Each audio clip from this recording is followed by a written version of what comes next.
Alright, what's up everybody? So as you can probably tell by the title, there was a guy named McKnight that ended up coming out as a fake natural. So what does this mean? It means there's going to be a mixed bag of responses that various people have, the viewers, the followers, other content creators, and as usual this kind of stuff, there's some good and there's some bad. But I think at the end of the day, when it comes to the natural community, if you are natural, you can't win. And anytime a situation like this comes up, as helpful as it might be for singling out people that are lying, it also tends to have a pretty big negative effect on the natural community for a variety of reasons that I'm going to dive into today.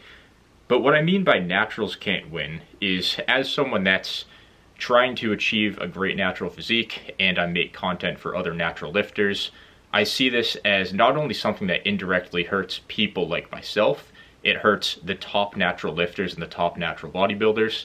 It hurts the viewers, it hurts new lifters, it hurts content creators for the natural community. It impacts everybody to some degree, and overall, I don't see many people pushing back on these cynical people that have poor responses to, in my opinion, this kind of stuff. So if you claim natural, apparently you're trying to trick your viewers. You're trying to lie that you're natural, because if you have to say that you're natural, then all of a sudden you're just not natural. So what are you supposed to do? If you don't claim you're natural and you just stay silent, then it's assumed that you're on gear. So right off the bat, you can't win. And this is something that people say all the time. A lot of gear users say this to naturals, or about naturals. If you have to say you're natural, you're lying, which makes no sense, because then you have nowhere to go. So what else are you supposed to do if you're actually natural? Exactly, you can't do anything because you can't win. At the end of the day, why do people need to lie about being natty? Nobody asks this question. If they do, they get the wrong answer a lot of the time, or they miss a bigger point that nobody talks about.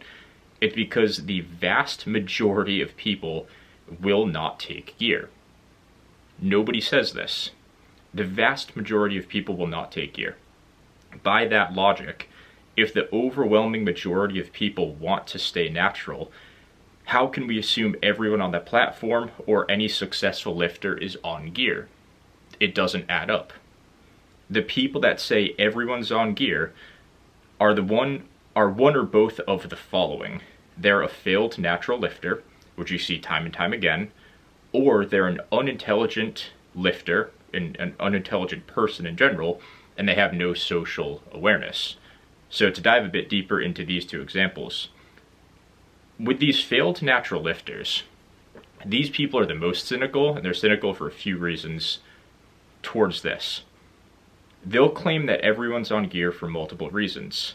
One, to cope with their lack of success, to try and maintain what little amount of psychological well-being they have.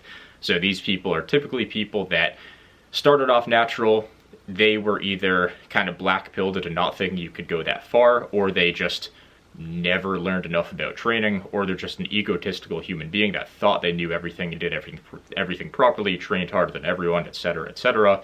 And these people thought they mastered all you could naturally, didn't think you could go that far, and then took gear, still not knowing how to train, and they're still pretty much a failed lifter even when you're on gear. But that's even harder to tell, because now it's just a whole other variable that you add into a spectrum of variables that has, again, a wide spectrum of doses, gear you can take, all that kind of stuff. I'm not an expert on it, so I'm not going to talk about it, but it adds a massive variable in to where you can't really tell how successful you are compared to other gear users. So it takes a massive hit on actually figuring out how successful that lifter is. And on top of that, you don't even have to go into specifics with your audience on what you're taking. Number two, the reason that failed natural lifters will claim that everyone's on gear is to trick their audience into thinking the natural potential is actually lower than it is, so that this specific influencer seems more successful.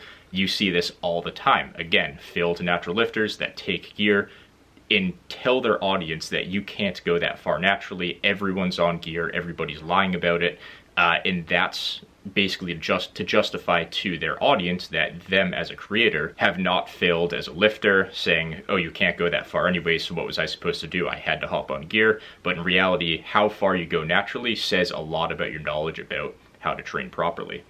And point number three, because lots of people actually want to be cynical to avoid having and to experiment with hard work in their training. And this one sometimes flies under the radar. A lot of people actually want to be told that you can't go that far because it means they don't have to put in the work. So if you're told that, if I was told that the biggest arms I could get were 16 inches and I got to 16 and genuinely wanted to believe that, even if I wasn't aware of myself just wanting to believe that and not truly believing it, that would have held me back to what I could actually achieve. Now that I've decided, and keyword decided, that you can go farther and realized that I could go farther, basically I decided to realize that I could go farther, I'm actually doing it, and it's hard and it's difficult, but I'm actually becoming a more successful lifter than I was 5 years ago when I had a more cynical, kind of nihilistic type mindset. Another point here, lots of influencers lack intelligence or social awareness. Be cautious of these people. If someone really says everyone's on gear, my previous points will generally apply, but beyond that, don't trust the people that trust nobody. People become like this, basically people that just say trust nobody and don't trust anybody. People become like this through two things: having poor judgment themselves, so why would you trust that person, and through regularly not being trusted by others themselves. Do you really think these people's perspectives hold much weight? The person that is constantly skeptical of everything and always worried about what's going on around them and can't trust anything, that's not someone that you want to listen to, I promise you. If you have someone like that in your friend group, they're probably not staying in your friend group for that long. It's no different with these people on the internet. Just because they have a big following or their subscriber count's high doesn't mean you can trust them all the time. Use your own instincts. If someone seems like you can trust them and they tend to kind of fit in along the guidelines of like what other successful people do, probably someone you can trust. But again, this is just basic social awareness.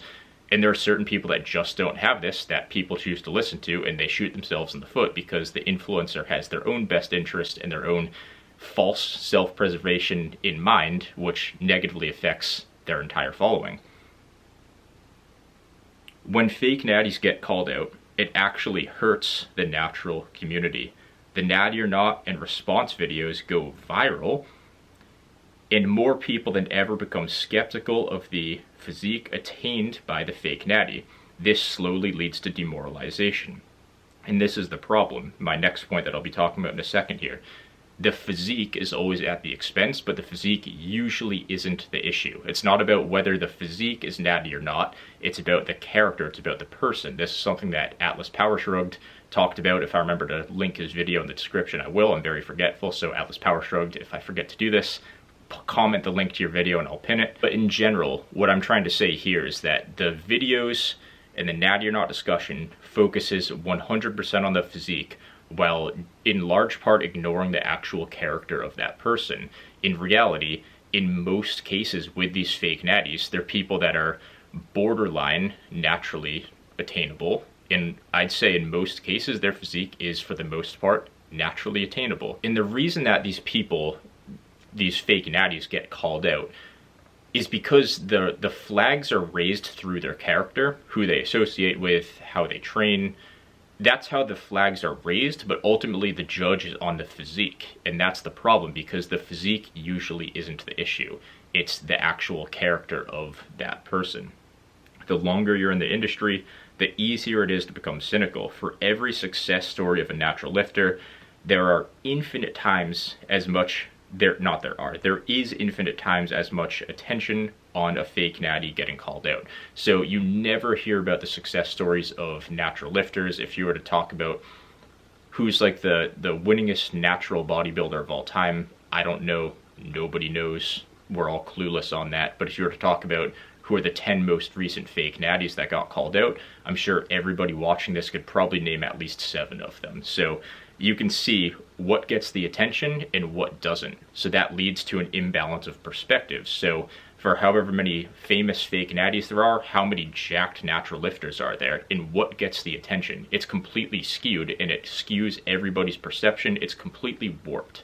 So that's something you also have to keep in mind when going on to this stuff. So to expand on the attack the character, not the physique point, with Dylan McKnight, I did not follow him I was somewhat aware of him. I think he started to kind of blow up when I was like pushing myself away from like the quote unquote mainstream natural fitness industry or fitness community, which was one of the best decisions of my life regarding fitness.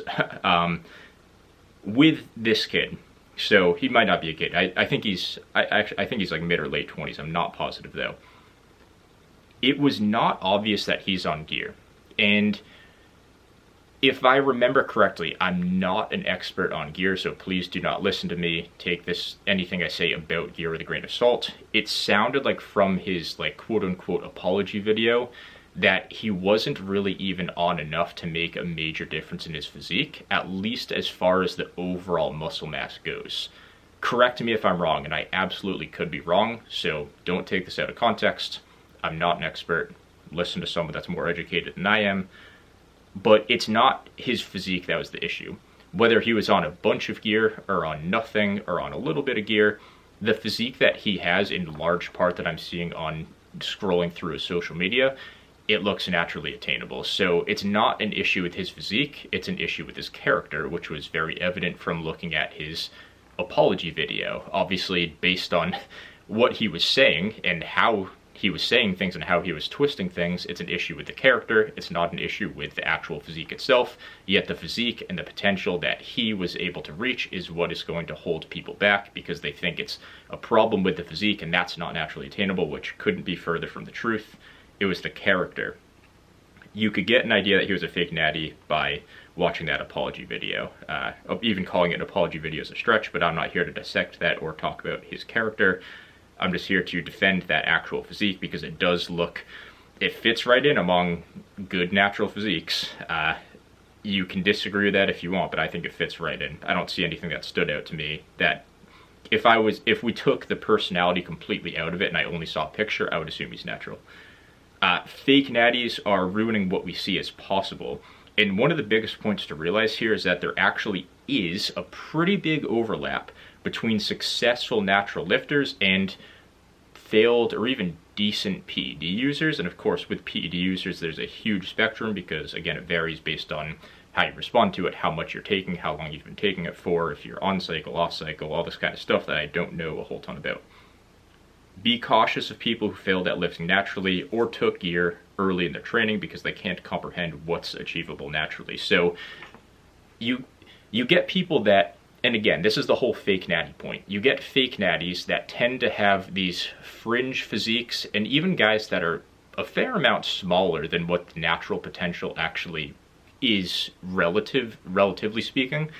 And this tends to hold people back quite a bit because people see, oh, if this guy is on gear and he's not even that big, if I'm not on gear, there's no way I could be bigger than him. In a lot of cases, the fake natties that get called out aren't even at what like the general natural potential range even is.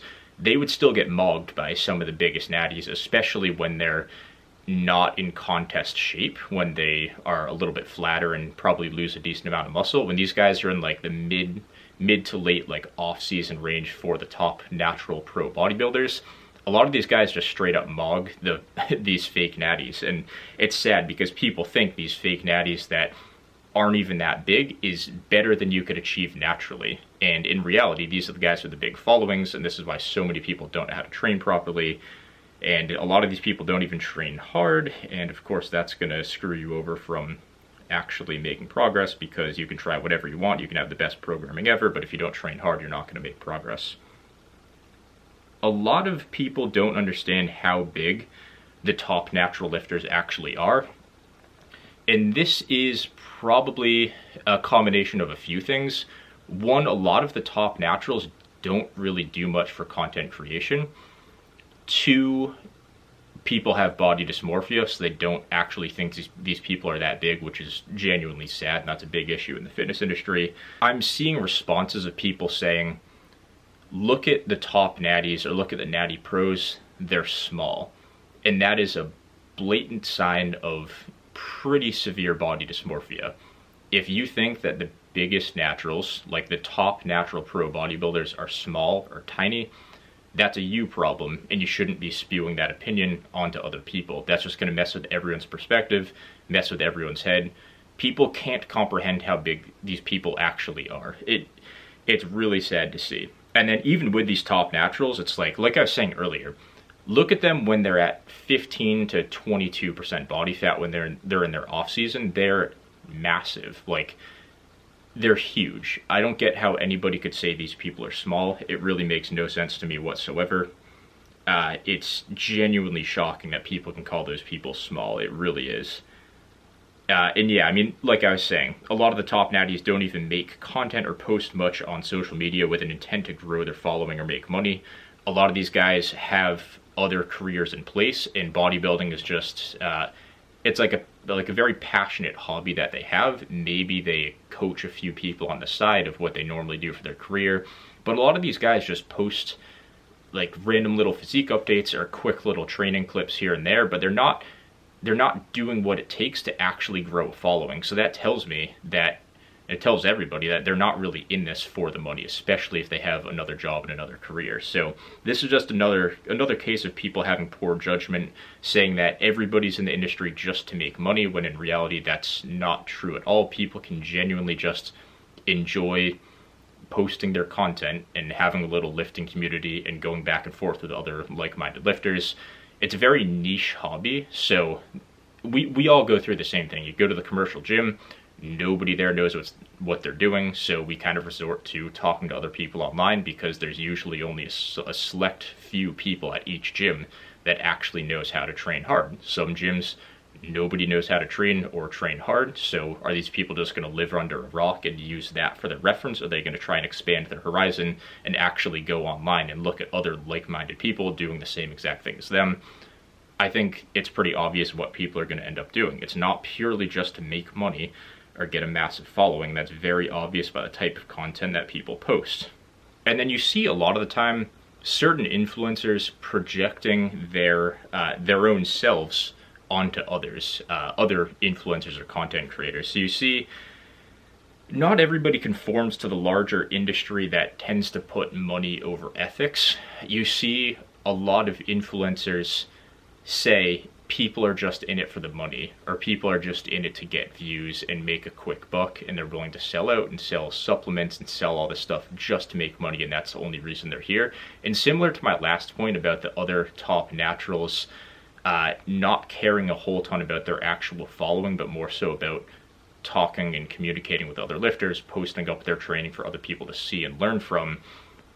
When somebody says that everybody's just in it to make money, that's usually that influencer or that person projecting their own views. It's a very elementary thing to understand, but some people don't seem to understand that about themselves. So when influencers in the fitness industry that are supposed to be experts on the industry and fitness don't understand that they're projecting their own perspective on other people, that is absolutely someone to avoid at all costs, 100%. The final topic of today, and this is the ultimate question for the fitness industry as a whole. It's about giving people the benefit of the doubt. So should we give people the benefit of the doubt regarding their natural status? Ultimately, what this affects is basically everybody. It affects that specific content creator. It affects other content creators. It affects lifters. It affects viewers, new lifters. Anybody involved in the community is going to be affected in some fashion by these natty or nots. I think by and large, the biggest issue in this whole natty or not thing with these fake natties is, how does it affect people's perspective on what is naturally achievable? That's, again, by and large, the biggest issue that is surrounding this entire topic. So when we're looking at potential fake natties or trying to weed people out between the good and the bad people in the industry, as simple as that might sound, you have to look at four things, in my opinion. One would be the character. Two would be that specific person's motives. So their character, their motives, their physique would be number three, and then the way they train would be number four. How do these traits compare to successful people we can trust or similarly successful people in other fields? So their character. Does this person carry the traits that we look for in good people? Does this person have an incentive and a motive to lie to their audience about something? Is this person's primary goal above the actual content to try and sell something? If so, maybe this person is a fake natural to try and get more views.